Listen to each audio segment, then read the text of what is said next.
Isang mapagpalang araw po sa inyong lahat. Ako po si Brian Easy Mendoza at ito po ang aking daily devotion ngayong linggo, August 11, 2024.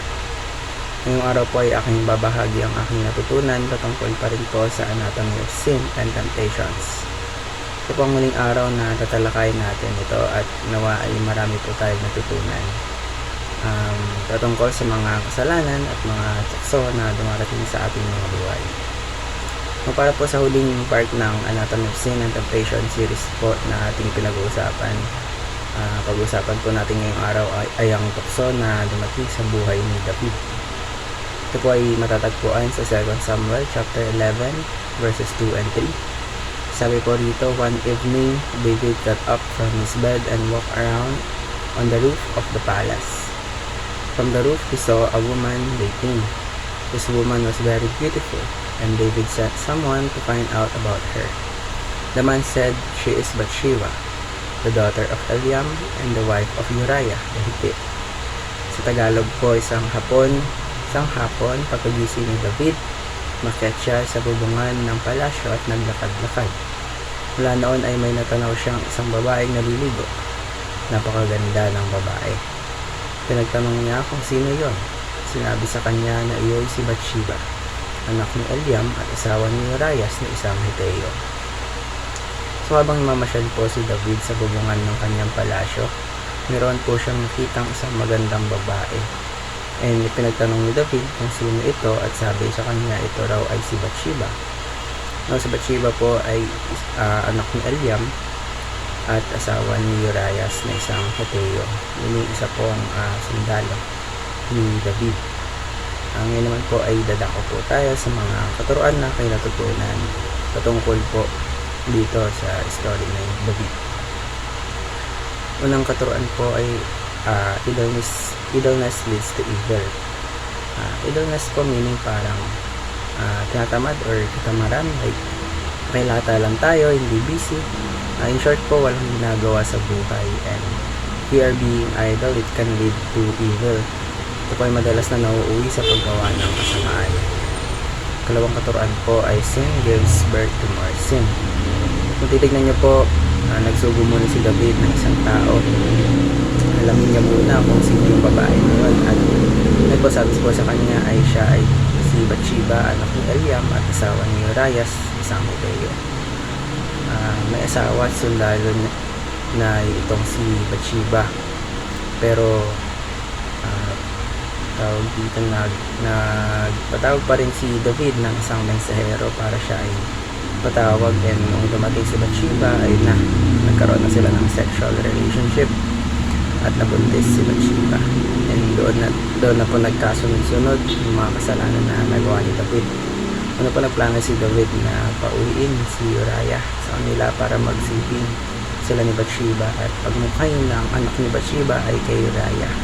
Pero ito po ay hindi nagtagumpay, kaya naman ang sumunod na plano ni David ay pinwesto sa harap si Uriah sa gera hanggang sa ito ay mamatay. Bali yung isang kasalanan niya ay nanganak pa ng iba't ibang kasalanan na uwi pa sa pagpaslang or pagpatay. Sa ikatlong katuruan po ay God likes exposing. Kapag nakita po ng Diyos ang mga taong nagtatago ng kasalanan, ina-expose po ito ng Diyos. Kaya kung mapapansin nyo po, kahit napakatagal na nito ay pinag-uusapan pa rin natin hanggang sa ngayon. Pinasulat pa sa Biblia para ma-expose si David sa kanyang mga nagawang kasalanan at para kapulutan natin ang aral. Kaya po tayo ay laging magpakumbaba sa harapan ng Diyos. Dahil wala pang lihim na hindi nabubunyag. Kahit anong gawin mo or galing mo sa pagtatago, yung mga sekreto ng mga lihim ay bubunyag at bubunyag iyan ng Diyos. Para po sa ating application ngayong araw, una po, be busy doing good. Maging busy po tayo sa mga bagay na pinapagawa ng Panginoon. Maging busy sa salita ng Diyos. Yung isip kasi natin dapat hindi naging idle. Dapat po napupuno ito ng wisdom mula sa salita ng Diyos. Next po is do not be a hypocrite. Huwag po tayo maging hipokrito. Alam niyo po kasi si David, dahil sa mga patong-patong ng mga kasalanan, siya ay naging hipokrito. Sa next chapter po, nagsugo po si Yahweh ng isang propeta, si Nathan po. So si Nathan po ay nagkwento ng isang storya kay Yahweh, kay David, na tungkol po sa isang taong mapanglamang sa kapwa at makikita po na si David ay galit at napasigaw sa taong mapanglamang na nasa istorya. So habang nagkukwento po si Nathan ay nagalit si David. Sabi po ni David, grabe namang mapanglamang na tao yan. Saksi si Yahweh, ang Diyos na buhay. Dapat mamatay ang taong iyan.